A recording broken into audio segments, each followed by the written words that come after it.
Bonjour à toutes et à tous. On va essayer d'embrayer après cette belle intervention de Raphaël sur une table ronde qui s'intitule Livre, mobilité et territoire. Vaste programme, j'ai envie de dire. On va essayer d'y répondre le plus clairement possible avec nos quatre invités.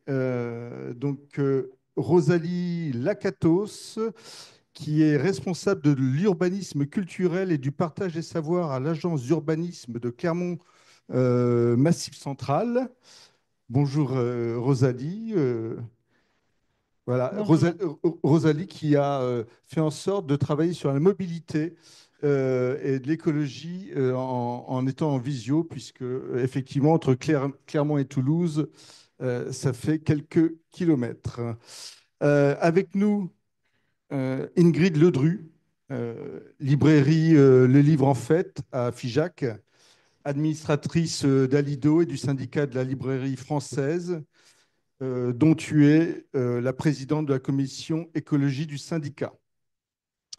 Deux éditeurs, Pierre Guérinet et Floréal Klein, éditeurs aux éditions du Bout de la Ville en Ariège. Et malheureusement, Amandine Jacquet, qui devait être avec nous, n'a pas pu au dernier moment parce qu'elle a un problème familial, mais je vais essayer de dire quelques mots en introduction de ce qu'elle souhaitait dire avec nous. Donc effectivement, alors, je suis Éric Fourreau, je suis éditeur aux éditions de la Tribu. On édite notamment trois revues, Nectar, Dardar et Panard, une sur le, pour être très schématique, une sur la culture, l'autre sur l'écologie, la troisième sur le sport. Et on existe depuis 20 ans, on est basé à Toulouse avec une diffusion nationale.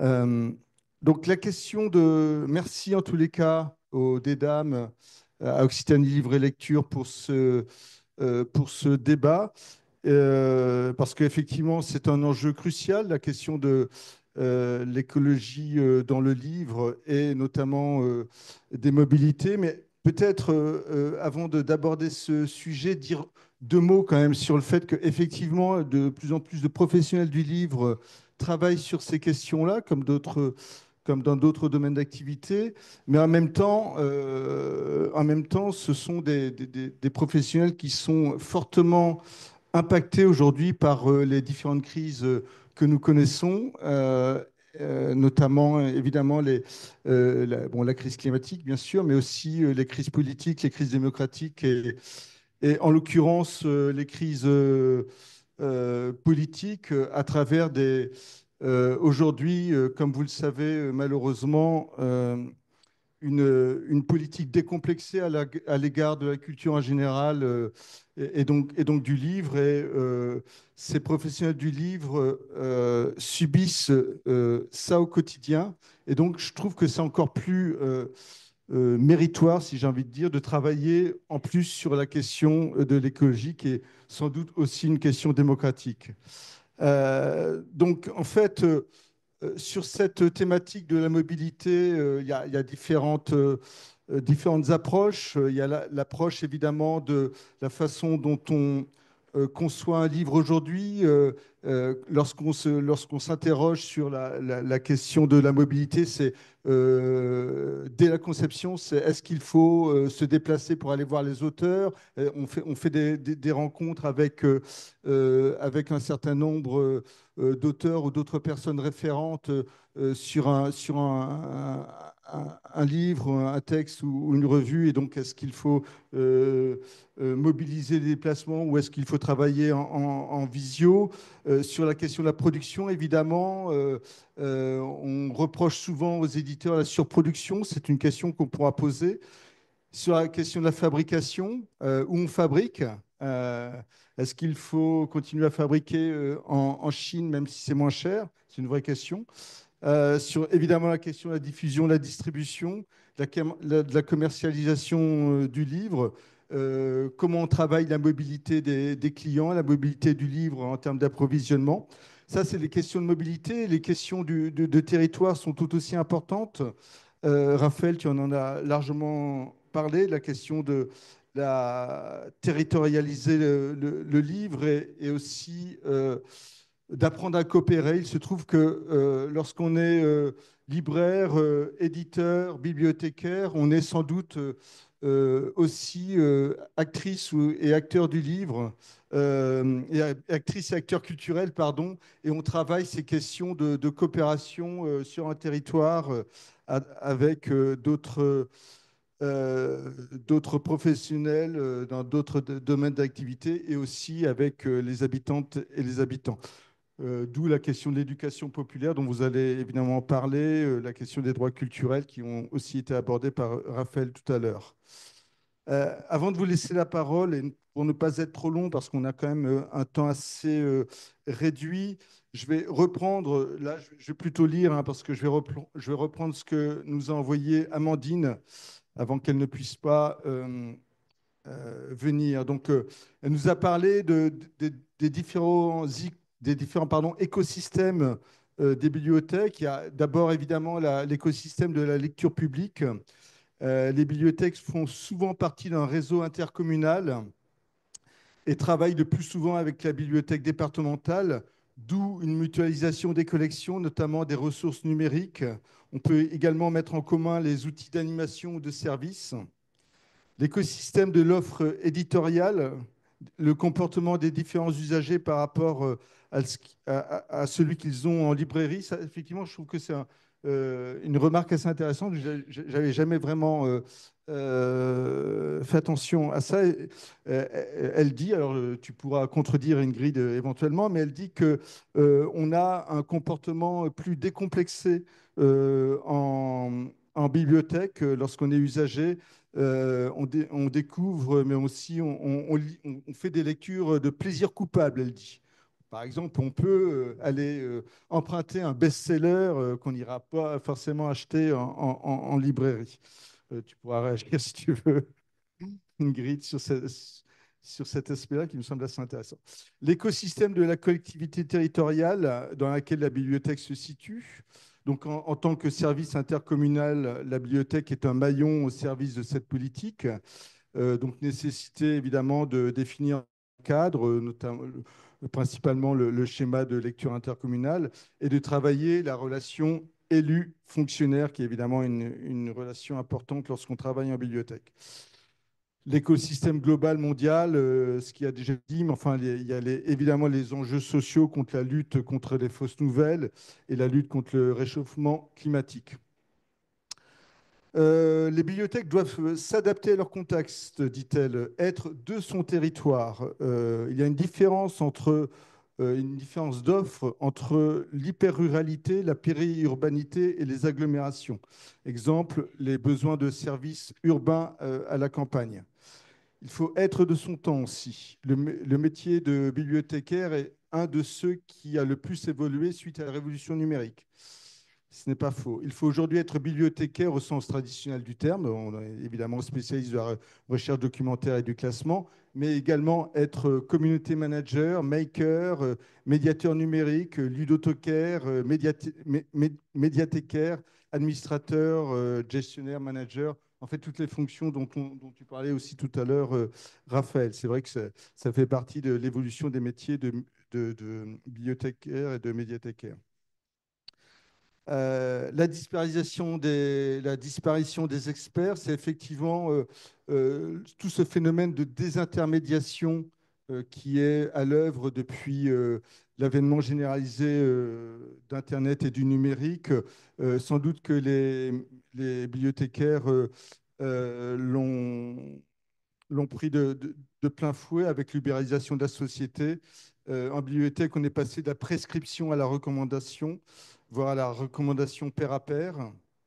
Il faut travailler l'économie collaborative, les grainothèques, les fringothèques, le troc de puzzle, le troc de livres pour la scolarité, etc., etc. Toutes ces nouvelles formes qui sont maintenant en place en bibliothèque. Évidemment, il faut travailler la participation des publics, la co-construction, les livres vivants, le partage de savoir et de compétences, comment séduire les publics et développer les communs et le partage des savoirs et des compétences à travers les Fab Labs, l'alimentation Wikipédia, les makers, etc., etc. Donc, elle nous disait la façon dont on peut coopérer dans les territoires et la façon dont le métier de bibliothécaire a fortement évolué depuis une dizaine d'années, ce que Raphaël a très bien synthétisé tout à l'heure. Voilà, donc évidemment, Amandine l'aurait mieux dit que moi, mais je voulais quand même préciser ce qu'elle nous a envoyé en note. Rosalie Locatos, vous êtes vous aussi urbaniste, vous avez beaucoup travaillé sur l'urbanisme culturel. Vous voulez, je pense, commencer à parler des enjeux des politiques culturelles. Et vous dites qu'il y a aussi des outils adaptés pour cette bifurcation. Et vous allez nous parler de ce que vous avez mis en œuvre, notamment à travers un jeu sérieux. C'est à vous. Bonjour, alors merci de m'accueillir virtuellement dans cette table ronde. Donc, je représente l'agence d'urbanisme Clermont-Massif Central. Alors, je suis moi-même pas urbaniste, à vrai dire, j'ai une vingtaine d'années de projets culturels en tout genre voilà, à mon actif. Et l'avantage que j'ai, c'est que Raphaël Besson a très bien introduit le sujet et je le remercie d'ailleurs d'avoir mentionné les travaux de l'agence sur les questions culturelles. Alors, juste pour démarrer, je vais peut-être vous repréciser ce qu'est une agence d'urbanisme. J'imagine que vous n'êtes peut-être pas habitué à côtoyer ce type de structure. Les agences d'urbanisme, il y en a une cinquantaine en France. On est pour la plupart des associations qui accompagnons nos adhérents. Donc, nos adhérents, ce sont les collectivités locales, essentiellement les intercommunalités, mais aussi pour le Massif central, le commissariat de Massif, par exemple. Et donc, on les accompagne pour répondre aux enjeux urbains, territoriaux et aux enjeux de transition que ceux-ci doivent relever. Donc, on est là pour les aider à comprendre les situations, les transformations, comprendre les enjeux, faire de la prospective et les aider donc à entrer en transition. On conçoit avec eux des projets de territoire, des projets urbains, des projets dans les territoires ruraux. Voilà, et donc à Clermont, la spécificité de l'agence, c'est qu'on a une dimension assez importante puisqu'on travaille depuis 2023 sur le Massif central.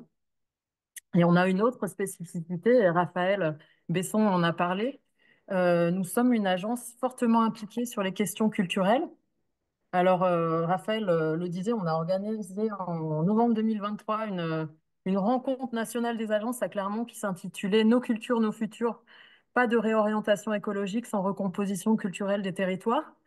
L'idée était de montrer, donc nous, on côtoie essentiellement des aménageurs, des urbanistes, des élus qui peinent justement à sortir des approches techniques aménagistes. Et on avait envie de montrer et de valoriser à l'occasion de cette rencontre, donc qui a réuni à peu près 900 personnes, que la réorientation écologique des territoires était avant tout une question culturelle et donc qu'il nous fallait développer de nouveaux outils et travailler fortement au contact des acteurs culturels pour engager les transitions. Donc voilà pourquoi je suis là aujourd'hui. Alors ce que je vais essayer de faire dans le prolongement de ce que vous a présenté Raphaël Besson, c'est de vous présenter, nous, la manière concrète dont on agit aux côtés des territoires et ce qu'on essaye de faire depuis maintenant 2 ans. Alors ce sont des tentatives, hein, bien sûr, on expérimente, on essaye d'ouvrir des brèches et on apprend en marchant aux côtés de nos adhérents. Alors, qu'est-ce qu'on a fait ici sur le territoire du Massif central? On a développé l'an dernier des ateliers prospectifs avec une vingtaine d'acteurs culturels du territoire. Donc, il y avait des acteurs de tous horizons. Il y avait des bibliothécaires, des personnalités du spectacle vivant, des musées, des institutions, des acteurs associatifs. Donc, on les a réunis 4 fois dans l'année au cours de 4 ateliers. Et on a travaillé justement sur cet horizon 2050 à l'appui des scénarios de l'ADEME, hein, dont on a parlé tout à l'heure. Donc, à plus de degrés, comment seront amenées à évoluer nos politiques culturelles? On s'est posé la question, voilà, on a 4 scénarios ADEME. Comment, dans chaque cas, on va pouvoir imaginer la politique, les mutations des politiques culturelles? Alors, ça aboutit à 4 scénarios que je ne vais pas pouvoir vous présenter aujourd'hui, mais on va éditer prochainement un livret qui les présentera de façon assez détaillée. On a un scénario commensaliste, un scénario convivialiste, un scénario néo-moderne et un scénario transhumaniste. Chacun de ces scénarios étant très spécifiques, mais n'étant pas exclusifs l'un de l'autre, hein, comme on l'a dit tout à l'heure. On va être amené à évoluer parfois entre deux mondes, voire entre trois ou quatre mondes. Donc, en tout cas, ces scénarios nous permettent maintenant de travailler à différentes manières de faire transiter nos politiques culturelles et à différentes trajectoires, et on va les utiliser très concrètement aux côtés de nos adhérents. Alors, comment on va faire Eric évoquait la notion de jeu sérieux. On est en train de développer un format de séminaire qui est basé donc sur un jeu sérieux qui va nous permettre d'aller au contact des élus et des techniciens, puisque imaginer des scénarios, c'est une chose, mais essayer de se projeter dans le concret de son territoire, avec sa bibliothèque, avec son musée, avec ses habitants, etc., c'est une autre histoire.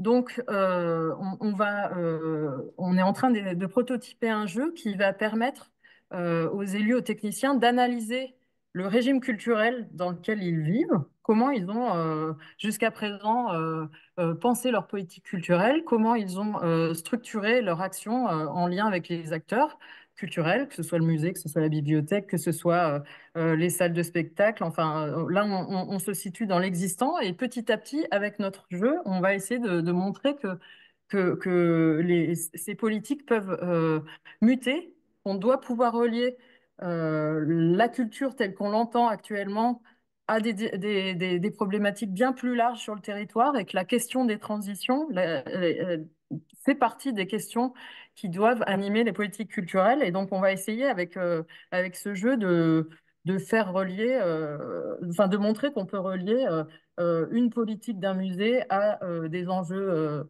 de transition territoriale très concrets sur le territoire, qu'on va pouvoir relier les travaux des différents acteurs culturels les uns avec les autres, et que petit à petit, chemin faisant, on va pouvoir faire des politiques culturelles un réel levier de transition écologique. Donc voilà ce qu'on essaye de mettre en place.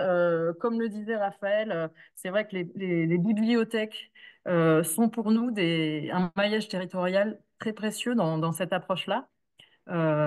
Et dans la mesure également où on travaille fortement au partage des savoirs, et que ce partage des savoirs nous semble un préalable fondamental pour engager les transitions, on est en train de s'appuyer sur ce réseau de bibliothèques et de lecture publique pour développer ce travail.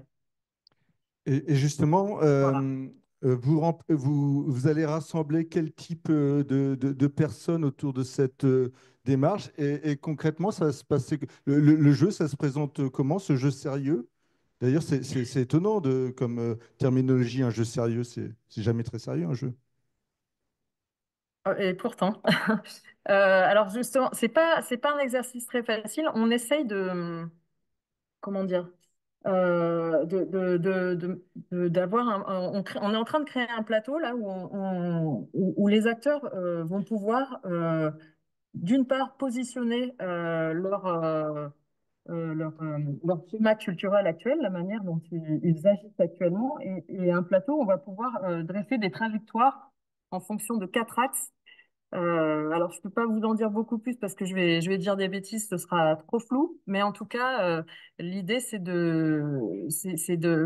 d'être à la fois dans de la théorie, d'arriver à théoriser ce qui est en train de se produire, mais d'arriver aussi concrètement à positionner le réel dans cette théorie, et d'amener les élus, les techniciens à prendre conscience en fait des outils qu'ils ont dans les mains, et du fait que quelque part, la les outils culturels qu'ils ont à disposition sont sous-exploités, qu'on peut aller bien au-delà d'une politique culturelle telle qu'elle existe. Donc, je ne peux pas vous en dire plus. Ce que je peux vous dire, c'est qu'on va tester ce jeu sur le territoire de Clermont-Auvergne Métropole avant l'été, peut-être aussi dans le Bocage bourbonnais.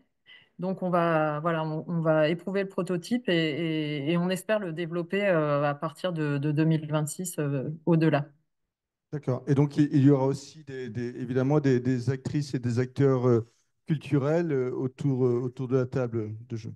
Oui, bien sûr, mais pas que. Nous, notre enjeu, c'est de montrer que tout le monde a sa part à jouer et qu'il n'y a pas d'un côté les acteurs culturels et les autres acteurs, que tout le monde gagnera à s'ouvrir à d'autres disciplines, à s'ouvrir au territoire également. C'est important que les équipements, les réseaux culturels se territorialisent et ça, Raphaël l'a bien souligné et nous, c'est vraiment notre enjeu.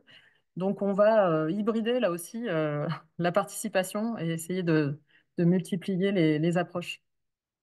Merci bien. Donc, on va faire un petit tour de table. J'imagine que Pierre et Floréal, le fait évidemment d'impliquer la population autour d'une démarche comme celle-ci, ça vous parle puisque c'est ce que vous faites au sein des éditions du Bout de la Ville et au sein du lieu que vous avez créé. Est-ce que vous pouvez nous raconter déjà cette histoire-là, cette démarche-là, qui est assez exemplaire et qui dit beaucoup de la thématique qu'on aborde cet après-midi? Bonjour, très content d'être là. Je vais prendre 5 minutes déjà pour vous raconter un petit peu l'histoire des éditions. Donc, les éditions d'Hibou de la Ville sont fondées en 2012 suite à la catastrophe nucléaire de Fukushima. Et donc, ça donne un petit peu le ton de la manière dont on va faire des livres. C'est-à-dire que c'est des livres, c'est un livre qui raconte, qui prend le parti des réfugiés de la catastrophe. Et on va filer un peu cette idée, c'est-à-dire l'idée des éditions du Bout de la Ville, c'est de faire de la critique sociale, mais je dirais avec les premiers concernés, pour retrouver en fait cette espèce de langage de base dont on a besoin aujourd'hui. Des agriculteurs qui font face à l'administration, des assignés à résidence, des prisonniers. Là, bientôt, on va publier un exilé de Russie, donc qui est obligé de partir depuis le début de la guerre. Des chroniques de comparution immédiate à Toulouse. Voilà, on repart de là. On est loin, on n'est pas dans la grande tradition française des essais un peu surplombants. On essaie de reconstituer cette espèce de langage commun, ce qui implique, très concrètement, du temps long. Évidemment, de fait, ça lutte contre la surproduction parce on est dans des processus longs d'accompagnement à l'écriture, donc largement aidé par Occitanie Livre et Lecture, hein, qui depuis la naissance de nos éditions nous accompagne. Voilà, pour faire exister, je dirais, politiquement, l'histoire des vaincus, avec tout ce que ça veut dire, mais une histoire qui est écrite par les vaincus. Voilà, je dirais que c'est un petit peu ça. Évidemment, bon, tout ce qui est, je dirais, technique, les éléments techniques de l'édition, évidemment, on ne fait pas de dumping en Roumanie, en Bulgarie ou en Turquie pour imprimer. Et, euh, et on a un diffuseur, Obo Diffusion, qui fait un travail magnifique, accompagné de Macassar, qui est un distributeur. Voilà. Et après, cette idée, peut-être, je dirais, un dernier point peut-être sur l'idée des éditions, c'est-à-dire qu'il y a notre travail, c'est aussi une mise en retrait un peu des éditeurs et des éditrices, hein, on est quatre, pour essayer de vraiment mettre en avant cette espèce de parole, ces paroles qu'on n'entend nulle part, dans un contexte politique qui voit leur disparition de fait, hein. Donc on se situe quand même dans un, je dirais, dans un combat politique quand même global en ce moment, hein. Voilà, donc, et pour ça, évidemment, le chemin qu'on fait, c'est-à-dire un chemin où il s'agit pour nous de dépoussiérer la critique sociale, un discours sur la société, un peu surplombant, de le réancrer en fait dans les histoires individuelles, parce qu'on pense que c'est ça qui est un peu nécessaire, surtout dans un monde où il y a une quantité astronomique de textes qui circulent sans qu'on sache très bien d'où viennent les opinions. Enfin, c'est ce qu'a fabriqué Internet depuis 30 ans, quoi. Donc la nécessité de se situer, mais de se situer, c'est se situer par rapport à une histoire, sa propre histoire, une histoire plus globale. Donc ça, c'est un accompagnement. C'est pas simplement dire je suis blanc, je suis noir, je suis un homme, je suis une femme. C'est évidemment déterminant, mais il faut aussi intégrer toute l'histoire qui va avec. Ça, c'est un peu le chemin qu'on essaie de faire. En ce sens-là, on se situe quand même dans une tradition qui existe, hein, d'édition, hein, qui est la grande littérature des camps. Ça, c'est évidemment pour nous, c'est un peu des modèles, hein, ce qu'ont pu faire les éditions de Minuit, etc. On a édité il n'y a pas très longtemps un récit du Goulag, 30 ans de Goulag. Voilà, bon, pour nous, ça fait partie un peu des modèles en fait, de la littérature qui nous paraît essentielle aujourd'hui, hein, parce que c'est une littérature qui... On a besoin de fréquenter cette littérature aujourd'hui, euh, pas en tant que victime, mais en tant que voilà, enfin avec toutes les ressources en fait que peut donner ces situations-là en fait d'enfermement, de répression, de voilà, enfin, en tout cas on est. Euh, Anticiper le bruit sec des verrous, c'est notre prochain livre. Bon, c'est pour vous dire un peu l'ambiance dans laquelle on est, hein, l'ambiance mentale, évidemment.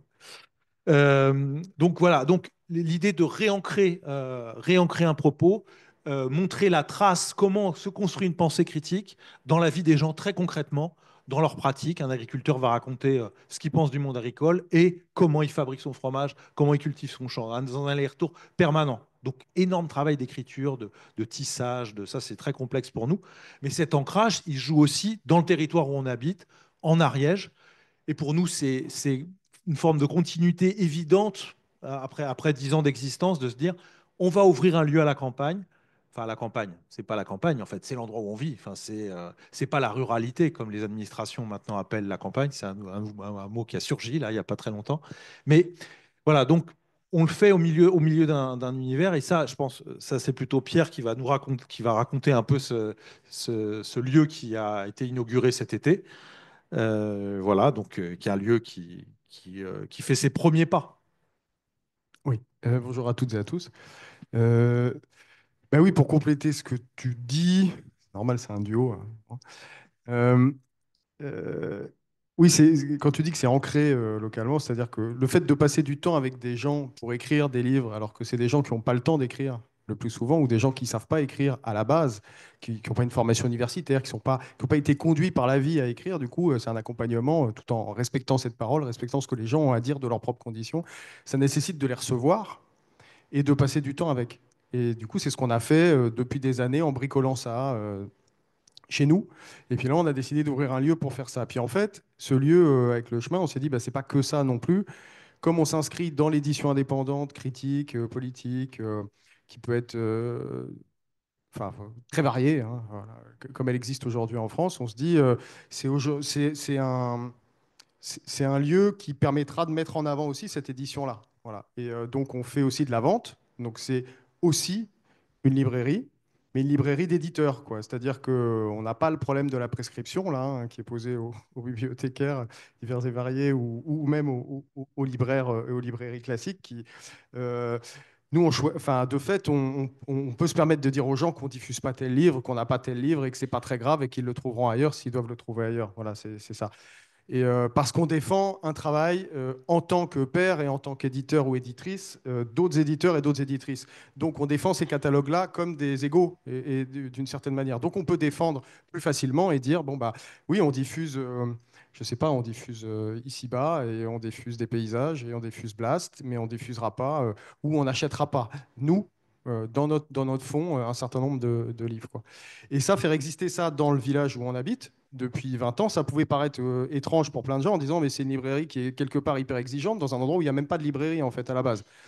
Et d'abord, il y a déjà un réseau de médiathèques qui sont hyper actifs en Ariège et qui fonctionnent et qui font un boulot de dingue. Donc, c'est pas vrai. Il y a déjà cet espace hybride là dont on parle. Il existe en fait parce que la médiathèque est le lieu, enfin, les bibliothèques sont le lieu de la discussion vraiment dans les villages où on est, ça c'est sûr.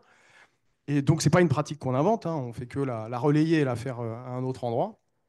Et on le fait autour d'un fond qu'on défend, c'est-à-dire qu'on défend des bouquins et en disant, bah voilà, vous trouverez des piles de fonds de Tamara parce que c'est important de réfléchir au fascisme aujourd'hui, plus qu'à d'autres périodes encore. Et puis vous aurez aussi Stephen King à côté parce que le dernier Stephen King, il est vraiment génial, mais parce qu'on l'a aimé, voilà, donc on est capable de le dire, voilà, bon, et de défendre. On est quatre, du coup, il y a Julie, Manu, Floréal et moi-même. Du coup, on a fait un fond qui nous représente tous les quatre et qu'on défend comme ça, qu'on est ouvert une fois par semaine, le jour du marché. Et tout le reste de la semaine, ce lieu qui s'appelle la Maison de Papier, c'est encore autre chose. C'est un lieu, donc on n'arrête pas de dire lieu hybride, hybride, hybride. Nous, on peut dire que c'est un peu un lieu bâtard. On préfère le mot peut-être. Dans le sens où c'est un lieu d'éducation populaire. Et donc, ça répond à la question qui était posée tout à l'heure dans le public en disant est-ce que c'est possible de faire ça en librairie? Je ne sais pas si c'est possible de faire ça en tant que libraire. Nous, on le fait en tant qu'éditeur et éditrice, quoi. Et de cet endroit-là, on s'est dit que c'était possible de le faire. Du coup, voilà, il y a une chorale qui vient répéter, il y a des ateliers de théâtre, il y a des ateliers jeux, il y a une soirée lecture pour enfants le mardi soir par l'ancien institut du village. Il y a Qu'est-ce qu'il y a d'autre? Il y a... Un atelier d'écriture, Voilà, il y a quelqu'un qui invente tous les créateurs de jeux, d'Abalone à je ne sais quoi qui vient là. Enfin, ça a pris une dimension. Enfin, je Ouais, on rebondis un s'est petit fait peu. complètement déborder, en fait. C'est-à-dire Ouais. qu'on a inauguré ça cet été. Et bon, pour vous donner un exemple, on a demandé à des amis agriculteurs de faire pour l'inauguration 150 plats. Bon, bah, il y avait 350 personnes. Il y a le village entier qui est rentré. Et Et ça ne fonctionne que si, je rebondis un peu, ça ne fonctionne que parce qu'on est là depuis 20 ans.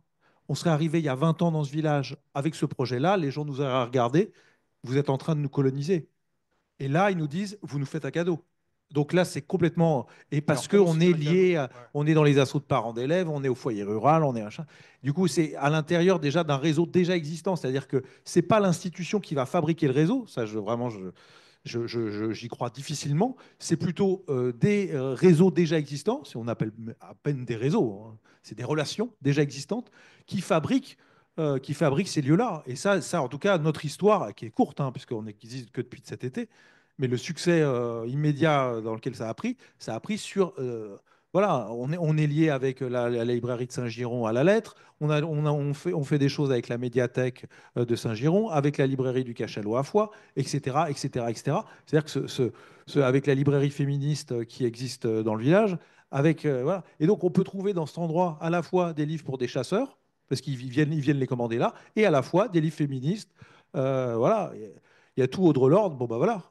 Et c'est possible, et tout le monde rentre dans cet endroit. Et ça, bon, on ne C'est ce s'attendait que... pas à un tel succès, mais je pense qu'on est dans une époque où il y a un tel besoin de discussion, un tel besoin donc de livres, hein, parce que le livre n'est que la suite d'une discussion ou la prolongation d'une discussion. Enfin, en tout cas, c'est comme ça qu'on le conçoit.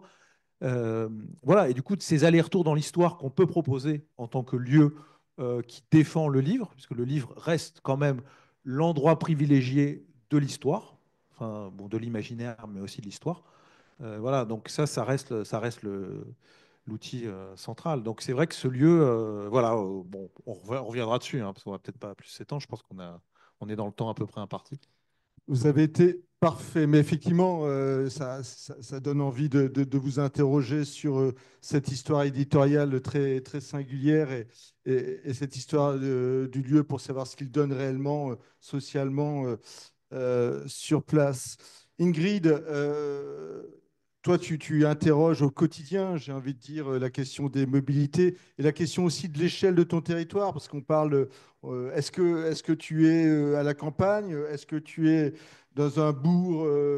Est-ce que tu es le gros bourg au milieu de petites communes? Est-ce que c'est une question que tu interroges sans arrêt et tu interroges aussi la façon dont tu peux nourrir la relation avec les clients de la librairie. Est-ce que tu dois les faire venir de 50 km parce qu'il n'y a pas tant de librairies que ça dans ton territoire? Est-ce que tu dois aller vers eux? C'est un peu toutes ces questions que j'ai envie de te poser. Alors, en fait, je vais prendre, pour te répondre, je vais prendre une approche qui va vous paraître au départ un petit peu verticale, mais qui va, je pense, vous faire comprendre la manière de prendre l'écologie aujourd'hui en librairie. Voilà. Quant à savoir dans quel type de territoire on vit, ben, ça dépend. Euh, Devant ma vitrine, qui est là. Si c'est un Parisien, un Toulousain, déjà, il n'y a pas la même dénomination. Voilà, on est un village. Donc, Figeac, c'est 10 000 habitants. Bon, c'est une taille de village assez correcte, hein. Voilà, donc bon, cette manière de considérer les territoires, en fait, dépend beaucoup de qui s'en empare. Voilà. Mais je suis tout à fait d'accord pour dire que la manière dont on monte des projets dépend aussi de la manière dont nous vivons sur nos territoires, dans nos territoires. Moi, je suis arrivée à Figeac en 2019 après avoir passé 18 ans à Toulouse dans une très grande librairie. Et bah, j'ai pris des claques et c'est normal parce que j'ai en fait j'ai appris beaucoup de choses. Il a fallu que je me déconstruise en tant qu'urbaine pour pouvoir vivre sur un territoire complètement différent. Et en gros, c'était à moi de me remettre en question, pas aux gens qui vivaient déjà là-bas. Alors, bon, moi, j'ai moins la parole naturelle, voilà. Donc, j'ai écrit quelque chose. Pour vous expliquer cette question de la verticalité. En fait, je suis libraire depuis 30 ans.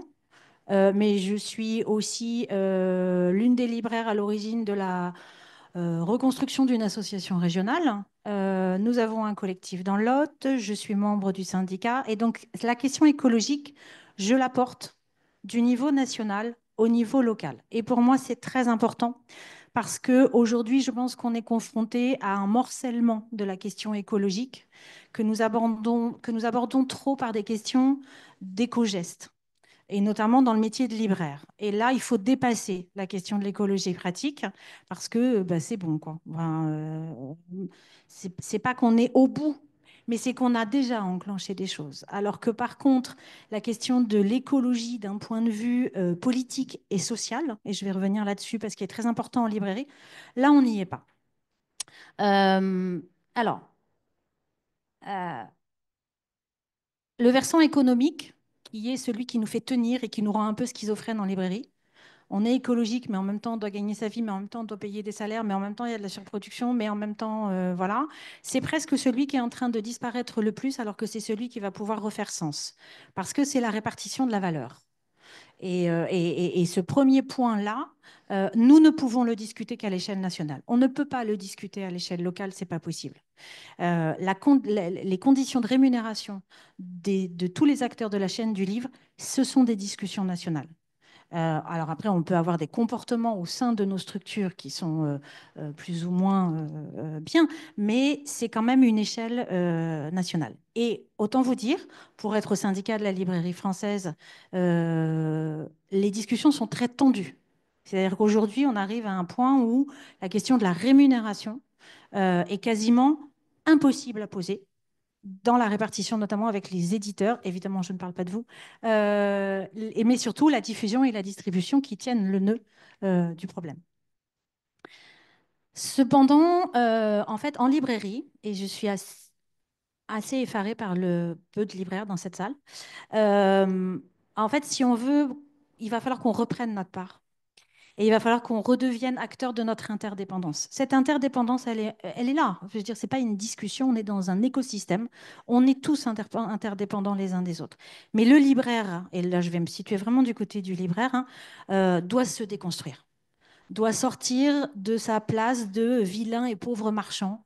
Alors je dis vilain parce que j'ai enseigné en métier du livre pendant 12 ans et j'avais vraiment l'impression face à moi d'avoir les merveilleux créateurs que sont les éditeurs, les gentils bibliothécaires qui prêtent gratuitement et les méchants libraires au milieu parce qu'ils veulent de l'argent. Voilà, il y avait quand même une forme de caricature.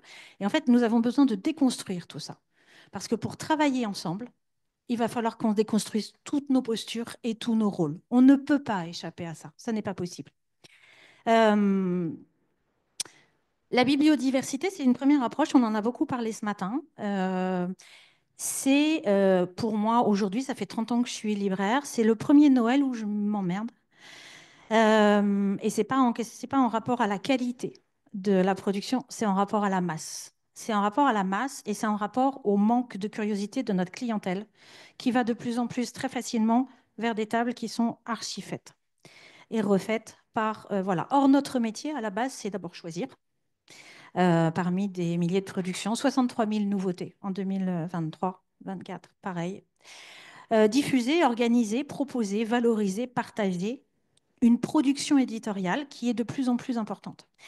Mais attention, nos librairies ne sont pas nos bibliothèques personnelles et encore moins celles de Bolloré ou des Kretinsky.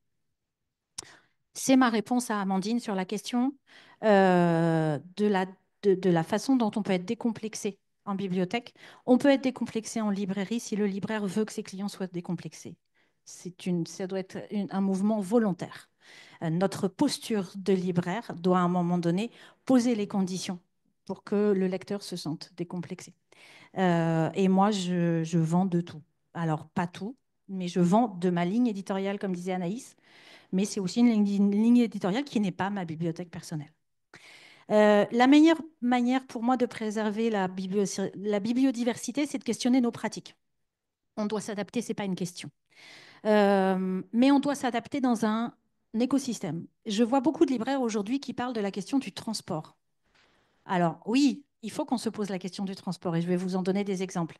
Mais il faudrait qu'on discute avec les transporteurs parce qu'eux-mêmes sont soumis aujourd'hui à des conditions d'évolution de leur métier qui de toute façon pose question. Si nous posons la question du transport simplement d'un point de vue économique en disant on veut payer moins cher, mais ça ne va pas le faire, hein. Parce qu'eux, ils ont en fait des contraintes qui sont en train de leur tomber dessus, qui font qu'ils ne vont pas pouvoir répondre de la bonne manière. Donc pour moi, il y a vraiment quelque chose qui manque d'un lien. Et si nous n'arrivons pas à nous parler dans la chaîne du livre, autant vous dire qu'au niveau de la société, c'est encore plus catastrophique. Selon l'étude 2022 de l'Obsoco, les clients des librairies indépendantes viennent parce que nous proposons du choix, du conseil. Les mots qui sont employés sont chaleureux, parfois accueillants. Oui, évidemment, pas tout le temps, hein. Pour les autres canaux de vente, le terme principal qui ressort, c'est la praticité. Donc ça dit quand même quelque chose de la manière dont les librairies sont fréquentées et pourquoi elles sont fréquentées. La question du territoire, d'abord, je voudrais l'introduire par une bonne nouvelle. Les conséquences de la loi d'Arcos, c'est-à-dire de la fixation des frais de port, est positive. Les clients sont revenus en librairie avec du click and collect. Donc, on fait des grosses économies de cartonnage. Mais, par exemple, en milieu rural, ça pose d'autres questions parce que c'est du flux routier. J'ai utilisé rural, pardon. Donc, ça pose d'autres questions. Il n'y a pas une solution. Il y a des pratiques, il y a des manières d'être sur des territoires. Encore faut-il accepter de se poser un certain nombre de questions. Pour moi, l'échelle nationale, je vais vous faire un rapide tour d'horizon. C'est les syndicats, c'est les associations, c'est le législatif dont nous dépendons, quoi qu'on en pense. C'est l'institutionnel et les subventions, notamment le CNL. C'est dans le législatif, notamment, et c'est le cas au syndicat, on a une commission écologie, mais qui travaille avec la commission sociale. Parce que si nous ne posons pas la question de l'écologie sociale, on se plante complètement. Là, on tombe dans le technologisme aigu, on tombe dans des solutions qui n'existent pas ou qui vont produire des choses qui ne conviennent pas. On essaye d'accompagner les libraires dans l'évolution de leurs pratiques et ce n'est pas simple. Donc, par exemple, il y a un autodiagnostic au niveau du syndicat qu'on essaye de faire évoluer, mais ce n'est pas simple de remettre en question les pratiques de libraires qui sont là depuis très, très longtemps. C'est le CNL et l'ADELC, et pourquoi j'en parle parce que c'est eux, en partie, qui portent la responsabilité de la répartition des libraires sur le territoire national. Or, nous avons vu depuis le Covid des questions surgir qui sont complexes, de librairies qui se sont créées sur des territoires où il y avait déjà des librairies, parce que viennent se percuter des questions, des envies de projets personnels et de projets professionnels. Mais nous avons une économie très fragile et ça vient percuter des choses que peu de gens veulent mettre sur la table. Le CNL, c'est aussi une aide à la transition énergétique, par exemple. C'est la fédération interrégionale, la FIL, du livre et de la lecture, parce que j'en parle parce qu'il y a beaucoup de webinaires qui sont proposés. Et la question de la formation, à un moment donné, il faut se caper pour pouvoir avancer et pour pouvoir faire des projets collectifs. Il ne suffit pas juste d'avoir envie et de se dire qu'on est dans la merde. Il faut vraiment se donner les moyens. La formation est un des moyens. Évidemment, l'Association pour l'écologie du livre. Voilà. Au niveau régional, à l'IDO, l'Association des libraires indépendants, a une commission écologie. C'est pas simple, mais voilà. Et nous travaillons de concert avec HERO, qui est l'association des éditeurs d'Occitanie. Nous avons publié une charte autour de l'écologie avec des points qui nous restent complètement à travailler, évidemment. Mais voilà. L'idée, c'est vraiment, en fait, toujours de travailler ensemble, de se questionner. Et le premier travail qu'on a fait avec les éditeurs, ça a été très simple. Ça a été de faire des assemblées générales communes. Parce que quand on est libraire, on ne connaît absolument pas la réalité du métier d'éditeur. Et c'est très réciproque. Et ça vaut pour toute la chaîne du livre. Moi, je me souviens quand j'ai commencé à enseigner un métier du livre et que j'ai dit je veux parler des marchés publics devant un auditoire composé de libraires et de bibliothécaires, et non pas l'un et l'autre de manière différenciée. Alors, on m'a regardé avec des grands yeux en disant pourquoi bon, on va pas refaire le monde, mais voilà. Donc, il y a des évolutions qui sont vraiment, enfin, je veux dire, c'est le nœud du problème. Le territoire régional, c'est mettre en commun. Voilà. C'est mettre en commun des questions, c'est mettre en commun des réflexions, c'est mettre en commun des idées. La question du transport. Est-ce que nous n'avons pas quelque chose à réfléchir au niveau du transport sur la région? Est-ce que nous ne devons pas questionner la question de la diffusion à l'échelle de la région? Pourquoi est-ce que nous avons des représentants qui font des kilomètres et des kilomètres pour parler à chaque libraire, alors que nous avons tout intérêt non seulement à mutualiser nos connaissances des catalogues entre libraires et à accepter enfin d'être autre chose que des marchands. Et nous avons intérêt aussi pour l'écologie à ce que les représentants travaillent mieux leur catalogue, mieux la diversité, mais aussi la question tout simplement du flux routier. Voilà. Donc des pistes, il y en a énormément. Et je terminerai par FIJAC, parce que c'est un... Voilà. FIJAC, c'est 2 librairies indépendantes, 10 000 habitants, un groupe acteur du livre, un festival Vivre, Livre et ses métiers. Un groupe de réflexion autour de l'écologie du livre. Voilà. Et ça, eh ben, ça dépendait personne. Mais c'est de la co-construction, c'est de la coopération, et évidemment, c'est de l'énergie. Mais à un moment donné, il faut savoir ce qu'on veut. Voilà. Et pour terminer, je répondrai à ta question sur la mobilité des clients. Parce que c'est une vraie question pour moi. La question, elle a surgi au moment des élections au printemps. Évidemment, tout le monde connaît les résultats. Vous vous souvenez notamment du doigt pointé sur les campagnes et le vote des campagnes. Et du coup, quand on vit à la campagne, ça fait questionner. Et moi, ma question, elle est à la fois politique, mais elle est aussi écologique. C'est-à-dire, est-ce qu'il n'y a pas des moyens pour qu'à un moment donné, ce soit le libraire qui se déplace et non pas les 150 clients de la journée qui prennent leur bagnole et qui viennent? Est-ce qu'il n'y a pas moyen? Alors, je ne parle pas de librairie itinérante. Je distingue bien. Mais pour moi, le déplacement du libraire est une question véritable qui participe de la réflexion d'une forme de désertification des campagnes sur la culture, sur les services publics, sur un certain nombre d'accès, et où on reproduit exactement ce qui se passe dans les grandes villes. C'est une centralisation. La centralisation est systématique. Elle peut être par un gros bourg, elle peut être par une ville, elle peut être par une métropole, mais nous sommes dans un système de centralisation. Et si on ne se déconstruit pas, voilà. Et je terminerai en disant que il va falloir accepter de rêver à nouveau et d'avoir beaucoup d'imagination, parce que tel qu'on est là, il faut déconstruire. Merci à toi. Pour rebondir sur ce que tu viens de dire et puis pour vous interroger les uns les autres, deux, trois petites questions. La première, c'est concernant justement ce qui est tout de même devenu la norme aujourd'hui, qui est la vente en ligne. La vente en ligne. Et je pense que on a un public jeune, ça fait du bien d'avoir un public jeune parfois dans une salle. Je pense qu'entre 20 et 30 ans, aujourd'hui, on ne se pose même plus la question, et au-delà d'ailleurs, mais on achète directement en ligne. Et donc, quelle est l'influence de cette évolution sociétale majeure dans vos métiers? Je vais vous poser une question très simple. Est-ce que vous vous souvenez de l'impression que vous avez eue en sortant le premier jour du confinement? Est-ce que vous vous souvenez de ce que c'est une ville vide et fermée? La consommation sur Internet, c'est ça. Et c'est demain, c'est pas dans 30 ans. Et c'est à toutes les échelles de territoire. Donc pour moi, alors, je crache un peu dans la soupe, il se trouve que j'ai été responsable du développement du site Internet d'une très grande librairie toulousaine. Mais du coup, ça m'a aussi amené à me poser beaucoup de questions. Ça peut être un service. Si c'est considéré comme un service, moi j'ai un site de vente en ligne, et je ne livre quasiment pas. En fait, mes clients, ce qu'ils aiment, c'est avoir ce service-là. Et quand ils arrivent le samedi en même temps que le marché, leur commande est prête, puis en même temps, ils se baladent, puis peut-être qu'ils prennent d'autres choses ou pas, peu importe à la limite. C'est un service, mais un mode de vie, ça c'est complètement différent. Et je pense qu'il faut qu'on soit très vigilant. Après, je rebondis sur le besoin de lien, le besoin de discussion, il est réel.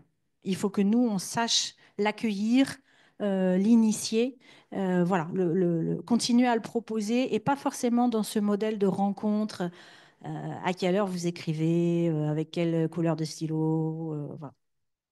Oui, sur la vente. Bah, alors, ce qu'on a mis en place, comme on est éditeur et pas libraire quand même, hein, faut pas tout mélanger, même si on fait un peu de la librairie, faut bien le dire. On s'est dit, bah, on va aller voir les libraires dans le secteur. Nous, on est donc voilà, en Ariège, hein, pour ceux qui connaissent. Donc, il y a un peu plusieurs villes. Donc, on est entre Saint-Giron et Foix. Donc, on a été voir les deux librairies et on a décidé de fonctionner avec elles. Voilà, ça se passe très bien. Enfin, et je pense que ça fabrique un type de relation qui se construit dans le temps. Donc les commandes se font avec les librairies. Donc la question des transports est en partie réglée, hein, puisque ça arrive au même endroit, avec un même compte. Ça profite évidemment aux libraires qui ont plus de flux, donc plus de marge. Donc aussi le rapport au commercial aussi peut être un peu plus intéressant. Donc voilà, nous on s'inscrit là-dedans. Pour nous, c'était pas envisageable de rentrer dans une compétition, une concurrence, disons, avec les autres libraires. Donc ça, c'était. Oui, ça c'est pour les. En gros, c'est pour les commandes, essentiellement, juste pour expliquer ce truc-là, parce qu'effectivement, les gens peuvent commander des livres chez nous, mais ils viennent le mercredi, le jour du marché, ils commandent les livres, et du coup, ils savent qu'ils auront leur bouquin 2 semaines plus tard ou 3 semaines plus tard. Du coup, en fait, ça va très bien, hein. Ouais, bon, après, je sais pas comment dire, mais je pense que le rapport en fait au bouquin à cet endroit-là, il est pas le même. De fait, il n'est pas le même. Les gens disent, il y a des gens qui viennent en disant j'aurais pu le commander sur Internet, mais je viens ici pour vous soutenir. Ça, j'adore le truc. On dit, mais tu soutiens personne, hein. Prends ton livre où tu veux. Mais nous, on t'empêche pas de le prendre ailleurs. Mais après, oui, on est content qu'il n'y ait pas trop de petites camionnettes blanches Amazon qui viennent livrer des bouquins 40 fois par jour. Enfin, parce qu'en fait, il est à la marge des livres. De toute façon, il continue à livrer énormément d'autres choses que nous, on vend pas. Donc voilà, mais au moins pas des bouquins, c'est déjà bien. Et du coup, les bouquins, ils arrivent plutôt une fois toutes les semaines. Ils arrivent en même temps qu'à la librairie à la lettre, du coup à Saint-Giron, qui font des commandes communes, etc. Du coup, voilà, c'est pour repréciser ce que dit Farah, c'est-à-dire que quand on dit qu'on est éditeur et pas libraire, c'est ça que ça veut dire aussi. C'est-à-dire, on sait que quand on dit c'est un écosystème ou une chaîne, etc., tous ces mots qui essayent tant bien que mal de dire ce drôle de réel-là, quoi, d'interdépendance en tout cas, ou de coopération, voilà, où on n'est pas en concurrence les uns les autres ou les unes et les autres, quoi. Mais c'est pour dire que depuis notre endroit à nous, on essaye de bricoler ce truc comme ça, quoi. Voilà. Et c'est pas, je sais pas du tout si c'est une forme reproductible énormément, mais en tout cas, elle est pas inutile là-dessus. Et juste pour dire que les gens qui commandent, en fait, ils rentrent dans la librairie pour commander un bouquin parce qu'ils ont une idée très précise de ce qu'ils veulent prendre. Et puis en fait, ils se retrouvent dans une librairie où ils ne sont pas du tout habitués, où ils ne pensaient pas du tout que même ces livres existaient. Et finalement, ils prennent les bouquins qui sont là aussi, quoi. Exactement. Parce qu'il y a ce truc du lieu, de l'espace, de la discussion, quoi. Qui est à mi-chemin. Parce que dans les espaces que tu décrivais tout à l'heure, Raphaël, enfin, de ce que tu attends de la bibliothèque idéale ou de la médiathèque idéale, de ce lieu hybride refabriqué, mais qui font très peur, moi, je trouve, architecturalement, hein, par ailleurs, hein, tu vois, quand tu as ces gros cubes de béton à Garges-les-Gonesse, tu dis, bon, ouais, on a changé le nom du truc et il y a plein de choses à cet endroit-là, mais je vois pas bien qu'est-ce que ça va changer dans les pratiques des gens qui vont dire, ah ouais, cet endroit, il est pour moi. Franchement, ça me fait... juste, je veux rebondir sur ce truc-là. Tu vois, voilà. Il faut que le lieu aussi il s'y prête et il soit un peu chaleureux quand même, hein, parce que sinon, c'est terrible quand même. Alors moi, juste une précision parce que j'ai vécu les deux choses. En fait, juste pour rappeler, le livre, c'est un rapport au temps. Il y a quand même une notion de patience dans la lecture.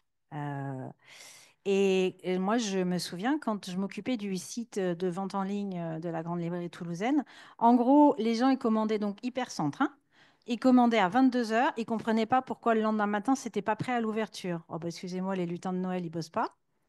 Je n'ai jamais rencontré ça à Figeac. Jamais.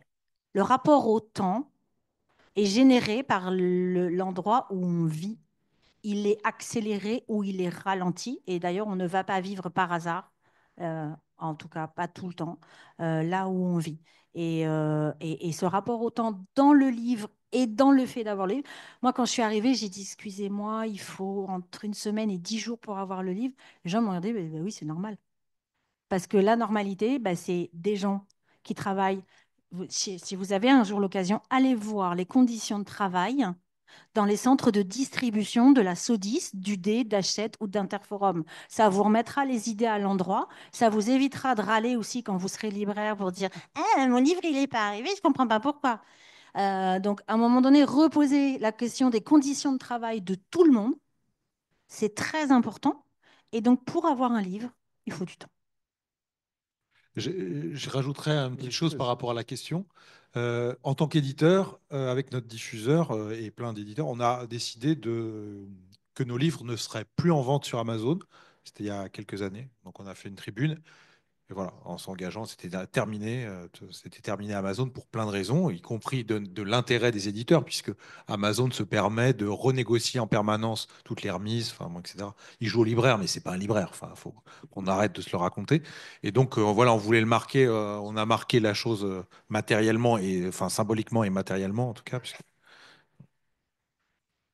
Juste pour terminer sur la question des territoires et la question de la mutualisation, Alido a un portail régional. Parce que l'idée, c'est aussi ça, en fait. C'est de partager les énergies et c'est d'arrêter de se faire bouffer par la technologie. Oui, Internet, oui, le service à la clientèle, mais en fait, on a des manières de faire qui peuvent être partagées. Et c'est bien aussi de le rappeler, parce qu'Amazon est devenu une espèce de réflexe pavlovien alors qu'il y a énormément de manières d'acquérir sur Internet du livre, et notamment par les librairies indépendantes. Et toutes les associations régionales du livre aujourd'hui ont des plateformes accessibles aux clientèles. Merci. Je vous invite à réfléchir à la première question, voire à la deuxième, parce que qui est toujours plus simple à poser que la première. J'en pose une dernière, c'est sur la question de la surproduction à travers trois entrées différentes. La première, c'est peut-être davantage à toi, Ingrid.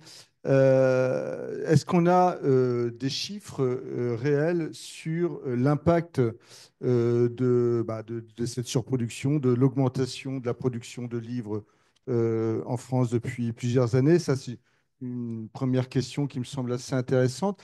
Et les deuxièmes, les deux autres, c'est lorsqu'on dit surproduction, on dit quand même production. Et lorsqu'on est éditeur, on produit quand même, on produit de la connaissance, on produit du récit. Et parfois, je me demande, mais est-ce que on n'a pas quand même intérêt à produire quoi qu'il en soit? Donc voilà, c'est une question. Et la troisième question, c'est peut-être pour les éditeurs, est-ce qu'on n'est pas non plus poussé à surproduire du fait d'avoir accès plus facilement à des subventions, à des financements ou pour des raisons strictement économiques? Donc trois entrées différentes sur cette question-là. Alors peut-être pour commencer, deux chiffres. En 2023, 63 500 nouveautés, ce qui veut dire plus 42,5% depuis 2003. Je ne sais pas si vous vous rendez compte. En 2023, 856 000 titres disponibles, ce qui représente une augmentation de plus de 50% depuis 2007. Ces chiffres disent tout de la surproduction. Alors, le régime Pernod qui est refait chaque année parce que les techniques d'accouchement ont changé. Le 20e livre sur la confiture de figues, le 60e guide du routard de Barcelone, on ne sait jamais. Hein, voilà. En fait, toute cette question du millésime c'est en partie ça qui génère de la surproduction. Peut-être déjà que si on avait une étude sérieuse qui différencierait la production de création et la production de reproduction, on aurait déjà quand même une image plus nette de ce que représente réellement ce qu'on appelle la surproduction. La réponse des éditeurs, il se trouve que j'ai rencontré le syndicat national de l'édition il n'y a pas très longtemps. En gros, elle est très claire. C'est on est dans une machine. En fait, là, on parle à des industriels. Quand vous parlez à Hachette, à AUD, voilà, aux diffuseurs, distributeurs, éditeurs de ces 5 grands groupes, vous parlez à des industriels. D'ailleurs, je ne sais pas si vous vous souvenez, mais le premier Noël post-Covid, MDS nous a fait un coup foireux en nous interdisant la commande à l'unité. Il fallait qu'on commande chez eux par 3 exemplaires, le moindre titre que nous voulions, y compris en réassort. C'est catastrophique pour les 3 quarts des librairies. C'était infaisable. Ils ont appelé ça un accident industriel. Ils se sont retrouvés en fait avec une masse de commandes tellement énorme qu'à un moment donné, ils n'ont plus traité ça. Et en fait, ils veulent être partout présents. Et c'est la difficulté du libraire aujourd'hui, c'est que moi, je revendique le fait que nos librairies nous appartiennent. Nous devons décider de ce qui rentre dans nos librairies. Nous devons reprendre le temps de l'achat, la connaissance des catalogues qui nous permet de dire, c'est pas, alors je ne suis pas pour le boycott, mais c'est une question fondamentale professionnelle de dire, ce sont nos librairies. Nous choisissons ce que nous voulons vendre. Ça ne veut pas dire que vous êtes d'accord avec tout ce qui se vend.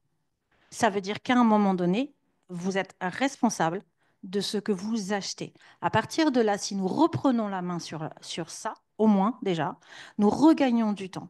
Moi, je voudrais regagner du temps pour travailler des éditeurs comme du bout de la ville. Je n'en peux plus de passer des heures et des heures à choisir parmi des catalogues de nouveautés. Interforum, un catalogue sur 6. Office d'Avril, 55 pages. C'est du gros délire. C'est du gros délire. Et là, on a plus de titres en rentrée d'hiver post-Noël qu'à la rentrée d'automne. On marche sur la tête.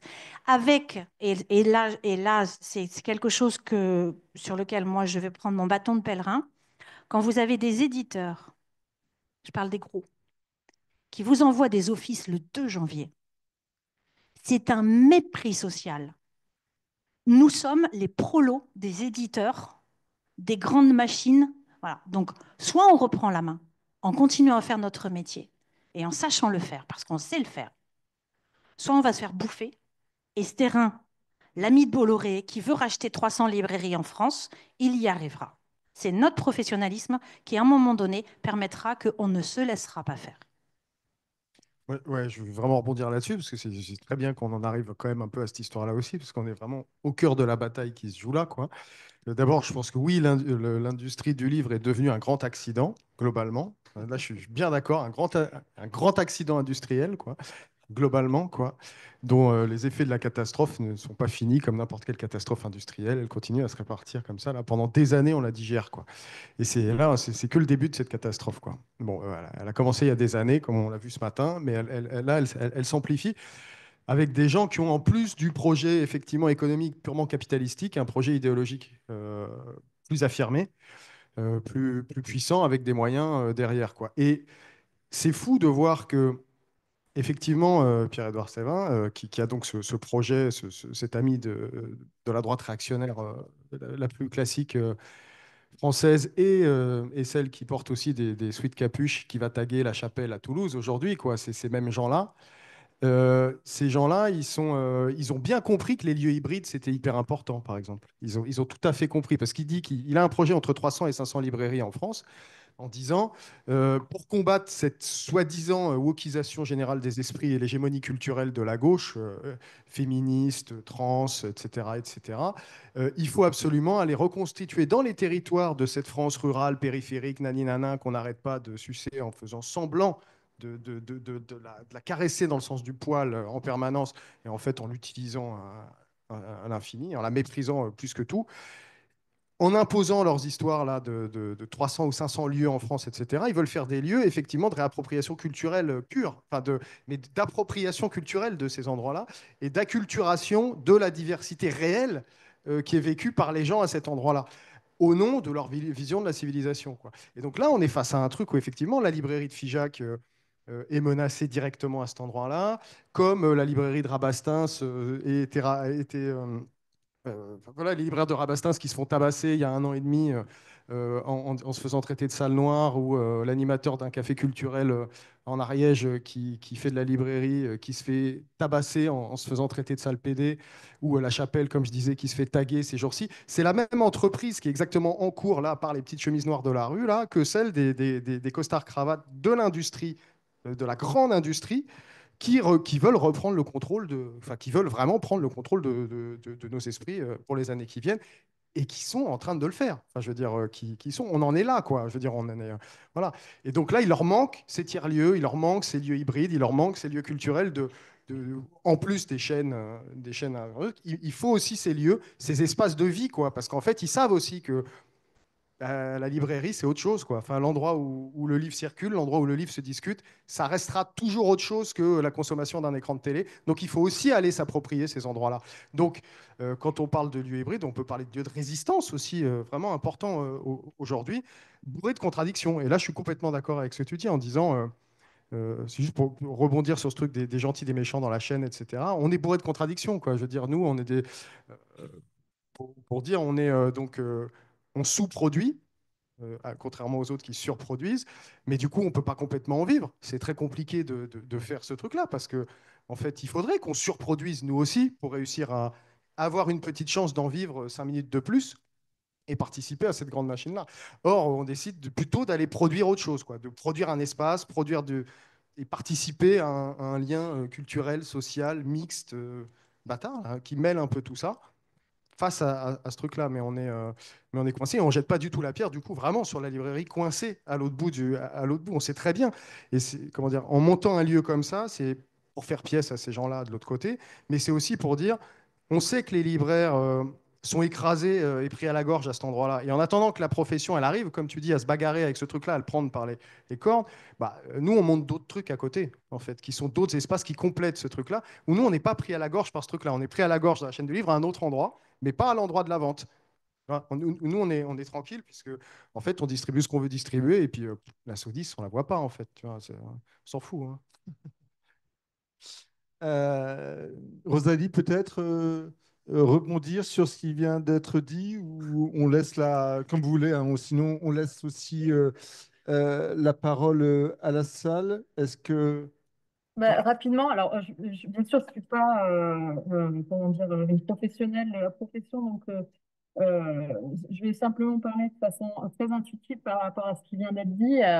Moi, j'ai l'impression que tout ça plaide en faveur justement de la coopération locale, voilà, de l'intérêt de se relier les uns les autres et qu'un libraire soit pas, il n'est pas tout seul sur son territoire et plus il coopère avec le tissu local et plus peut-être il va pouvoir résister face à la chaîne et aux qui sont qui sont au bout de la chaîne, mais donc le faire construire des projets culturels de transition en reliant tous les acteurs du territoire me semble encore plus valable dans tout ce que vous racontez. Et je ne pense pas que le monde du livre soit tout seul. Enfin, il faut vraiment relier toutes ces questions de discussion, d'enquête, de convivialité voilà, à l'ensemble voilà, aux acteurs du territoire. Et je pense que vous le faites, mais en tout cas, c'est d'autant plus nécessaire et important dans le contexte actuel. Donc, voilà ce que je dirais de façon très intuitive. Merci. Qui veut interroger, témoigner, prendre la parole dans la salle? Bonjour, alors moi je suis en licence pro librairie et j'avais une question pour Rosalie. Je voulais savoir concernant ces séminaires de jeux sérieux. De ce que j'ai compris, c'est un peu encore à l'étape de développement. Et je voulais savoir si à ce stade-là de l'expérimentation, s'il y avait déjà des projets qui étaient ressortis et qui possiblement étaient passés un peu, avaient passé cette barrière justement de la théorisation à la mise en pratique. Alors, pas issu du jeu directement, mais peut-être pour être sur des exemples plus concrets, et ce que le jeu va permettre de générer, on a testé à partir d'un lieu assez symbolique à Clermont-Ferrand. Je ne sais pas s'il y en a qui connaissent. On a à Clermont le Jardin Lecoq, qui est un jardin très emblématique de Clermont, avec différents musées autour, une bibliothèque et on a essayé de travailler sur cet espace-là à travers les 4 scénarios et essayer de le faire muter, voilà, en se disant, voilà, il y a 4 politiques culturelles qui se dessinent selon les scénarios et comment cet espace va muter au fur et à mesure. Donc, je ne sais pas si ça répond à la question, mais voilà, c'était une manière de s'entraîner à déployer des trajectoires à partir de situations très concrètes qu'on connaît actuellement. Et je pense que le jeu va s'inspirer de cette idée, voilà, prendre un exemple concret, voilà, je vais voir un élu, il a dans sa commune une saison culturelle, un cinéma et une compagnie de théâtre. Si on lui met les 4 scénarios sous les yeux, eh ben, il se rend compte de la manière dont ces choses-là peuvent évoluer et comment lui-même, en tant que décideur, il va pouvoir peut-être appuyer sur tel ou tel curseur pour aller voilà, choisir une orientation bien spécifique. Donc, je sais pas, j'espère répondre un petit peu à la question, mais en tous les cas, le jeu n'étant pas finalisé, je peux pas vous répondre complètement. Bonjour, moi aussi je suis en licence professionnelle de librairie et je me posais la question, Ingrid, tout à l'heure vous parliez d'aller vers la clientèle sans passer par la librairie itinérante. Est-ce que vous auriez peut-être des exemples de comment ça pourrait se manifester, enfin se faire? Pour l'instant, c'est dans ma tête. Mais je déjeune dans 2 jours avec le maire d'un village. Alors oui, effectivement, il va y avoir une forme de reproduction. C'est déjà un village où il y a un bar associatif, où il y a un lien avec la culture, voilà. Mais la question que je vais lui poser, c'est est-ce que ça vous paraît pertinent, intéressant, curieux, joyeux, je ne sais quoi, que le livre, en fait, un soir par trimestre, vienne parler des bouquins? Et pourquoi pas, voilà. C'est-à-dire qu'à un moment donné, en fait, vraiment réfléchir à ce que c'est que la mobilité, comment travailler la mobilité versus l'accessibilité. Enfin, voilà. Donc, j'ai pas de réponse. Il y a une réponse que j'ai à vous faire, c'est que nous discutons depuis longtemps, il faut passer aux phases expérimentales, là. Il faut vraiment sauter un cap, notamment pour la librairie. Et la librairie est un métier très conservateur, extrêmement conservateur. Il ne faut pas croire que tous les libraires sont des libraires indépendants, de gauche, militants, voilà, pas du tout. Mais c'est très bien, parce que nous avons le maillage international le plus important et nous avons une bibliodiversité, une diversité et une accessibilité qui est très importante.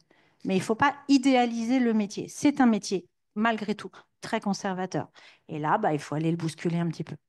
Bonjour, alors moi je suis en master édition. Et j'avais des questions justement pour les éditions du bout de la ville par rapport à justement votre volonté d'intégrer les personnes autour de vous qui sont pas forcément, comment dire, vouées à être dans le monde du livre et comment est-ce que vous arrivez justement à créer cette atmosphère d'échange et de les intégrer dans votre processus de création dans vos ouvrages. C'est à chaque fois des histoires un peu singulières. Chaque fois comment dire, on va pas vous raconter chacun de nos livres, mais à chaque fois, c'est très surprenant, quoi. Enfin, ça se passe jamais de la même manière. On a pu accompagner, je parlais d'un agriculteur, on a pu l'accompagner pendant 4 ans. Je veux dire, et c'est parce qu'on se connaissait avant. Donc, on savait que cette personne était un grand témoin. Il y a un peu cette idée-là quand même. C'est des gens qui sont pas, qui ont déjà un peu des choses à dire qu'on va aller chercher. Ça peut commencer. Le premier geste, ça peut être de faire un interview de 6 heures ensemble, et puis de retranscrire ça. Et puis c'est une première matière. Et puis après, ça continue, ça prend d'autres formes.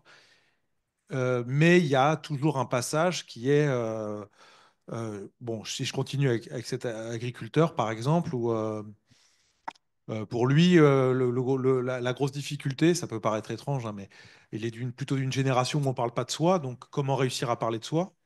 Donc là, ça a été énorme pour fabriquer cette voix, en fait, qu'il arrive à trouver sa voix, en fait. Puis après, l'autre étape, ça a été comment faire pour que son écriture, qui est donc matinale, avant le travail agricole, qui commence généralement vers 5h30, donc lui, il se lève pour écrire avant.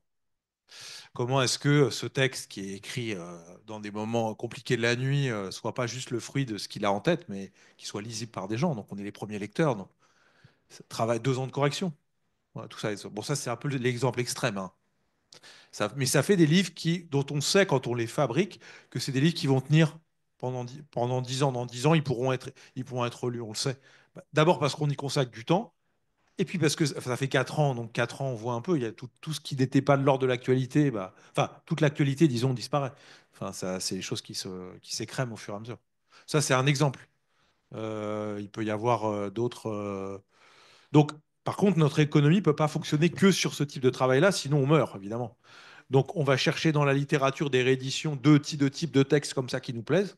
C'est pour ça qu'il y a ce texte du Goulag qui a été écrit il y a quand même une bonne cinquantaine d'années, etc., etc. Enfin, on pourrait multiplier les exemples.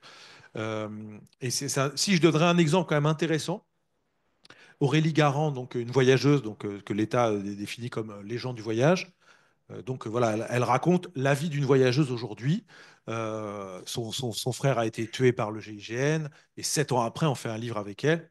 C'est un livre d'accompagnement complet. Elle n'a jamais écrit une ligne. Donc on coécrit avec elle, on se met à son service, mais c'est quand même son livre. Elle a une capacité incroyable de correction du texte. Après, elle finit par écrire. Quand elle rentre dans une librairie, c'est la première fois qu'elle rentre dans une librairie, c'est pour défendre son livre.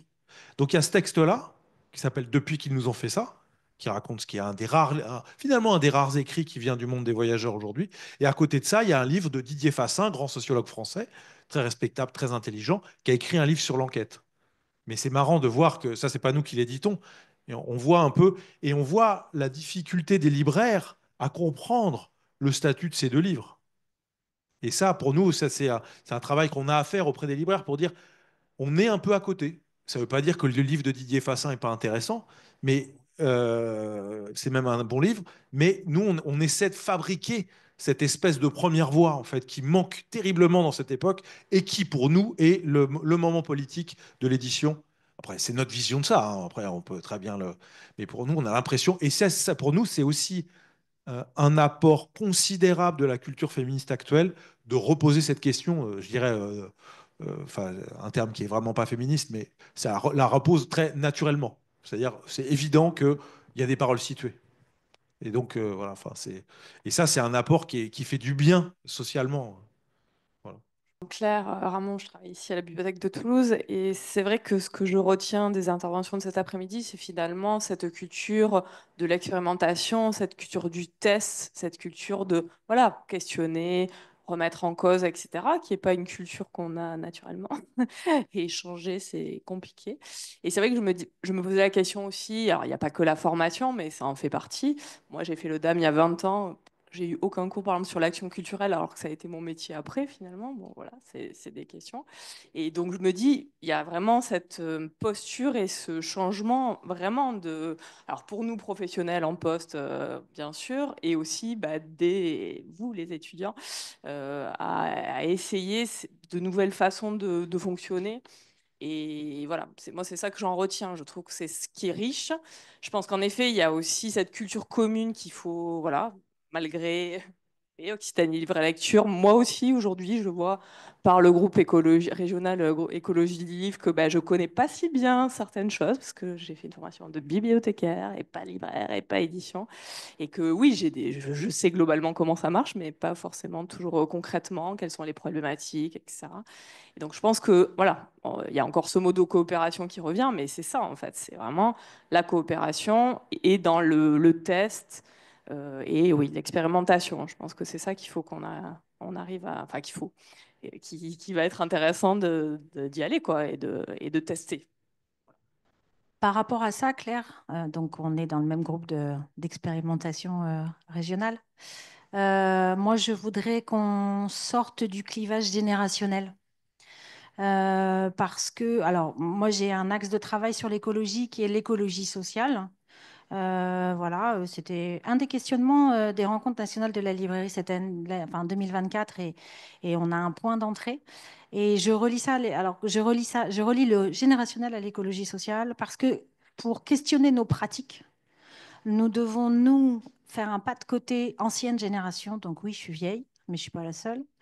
Euh, et les jeunes générations doivent aussi accepter que, en fait, nous devons les écouter. Elles ont des choses à apporter, notamment sur ces questions écologiques. C'est d'une évidence, voilà. Mais elles doivent, et vous devez aussi accepter que nous avons aussi des choses à vous apprendre. Et à un moment donné, il va falloir arrêter avec ce clivage générationnel. T'es jeune, c'est bien, t'es vieux, c'est con, ou inversement, ou voilà. Donc, parce qu'en fait, il faut qu'on co-construise. Il faut vraiment qu'on bosse ensemble. Pour avoir été formatrice pendant 12 ans en IUT métier du livre, hein, à Bordeaux et à Toulouse, moi, je ne serais pas restée libraire si je n'avais pas eu de contact avec les étudiants. Parce que pour se régénérer, pour se ressourcer, il faut que l'intergénérationnel fonctionne. Il faut que l'interprofession fonctionne. Voilà, il faut vraiment qu'on soit dans l'inter et dans l'intra. C'est vraiment essentiel. Et l'expérimentation, je pense que notamment les jeunes générations, vous avez des choses peut-être à apporter. Oui, c'est la question de comment apprendre à coopérer, ce que nous disait Raphaël tout à l'heure. Mais en même temps, c'est vrai qu'il y a quand même deux questions qui restent tendues. La première, c'est quels sont les espaces de coopération aujourd'hui intergénérationnels entre différents secteurs d'activité, sachant qu'on continue à travailler en silo de plus en plus. Et la deuxième, c'est lorsqu'on est dans les métiers du libre, qu'on soit libraire, bibliothécaire, éditeur, etc. euh, Globalement, on est un peu le nez dans le guidon et il faut trouver du temps de disponibilité. Bah, moi, enfin, j'ai une forme de réponse. Bon, évidemment, c'est la mienne, enfin la nôtre. Euh, Quand effectivement on a Pierre-Édouard Stévin qui dit bah, il faut réinventer le modèle de la librairie multi-activité via une offre culturelle, on est d'accord, au service de la famille. Voilà, on est moins d'accord.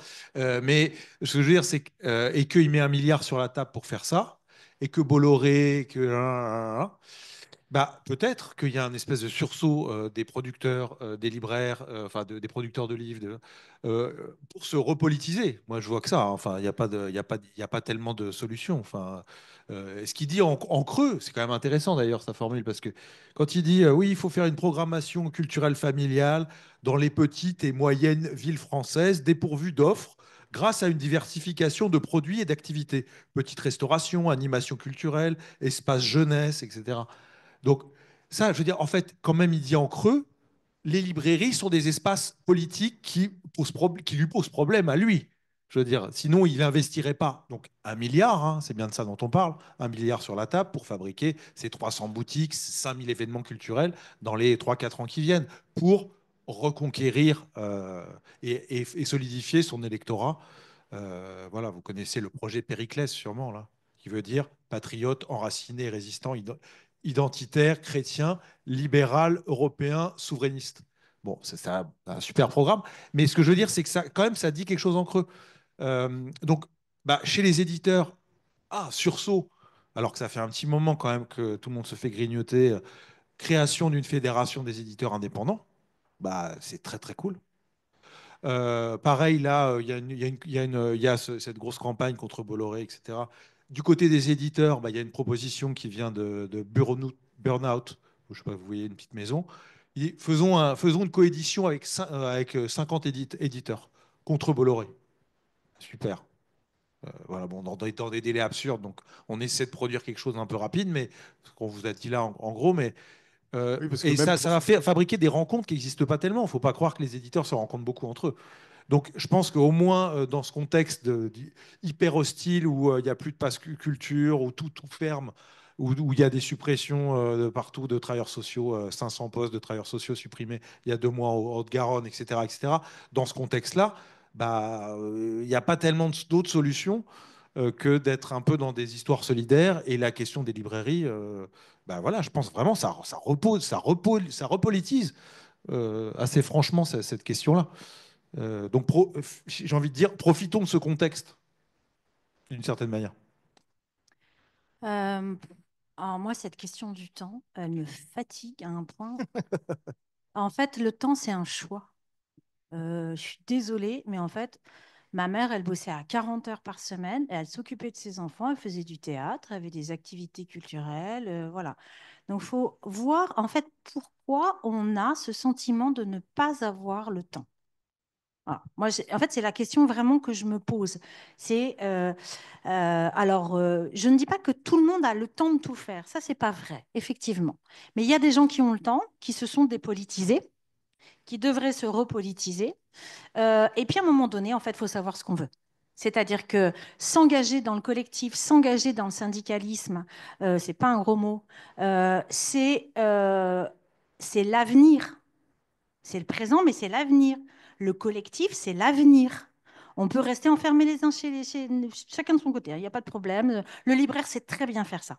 Le libraire est un commerçant qui sait parfaitement rester enfermé entre ces quatre murs. Il n'y a aucun souci. Mais les auteurs aussi sont très isolés. Les éditeurs aussi, finalement, sont très isolés. Et vous ne le voyez pas, le mur qui arrive là? Bah, le mur, ce n'est pas un isolement, quoi. On va tous se le prendre en même temps, mais parce qu'on n'aura pas voulu faire collectif. Donc, la question du temps, c'est un choix. Il y a toujours eu 24 heures dans une journée, et pour l'instant, jusqu'à preuve du contraire, ça n'a pas changé.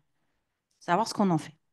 Eh bien, en tous les cas, merci à tous les quatre pour vos témoignages, vos récits qui nous ont bien mobilisés, c'est ce qu'il faut.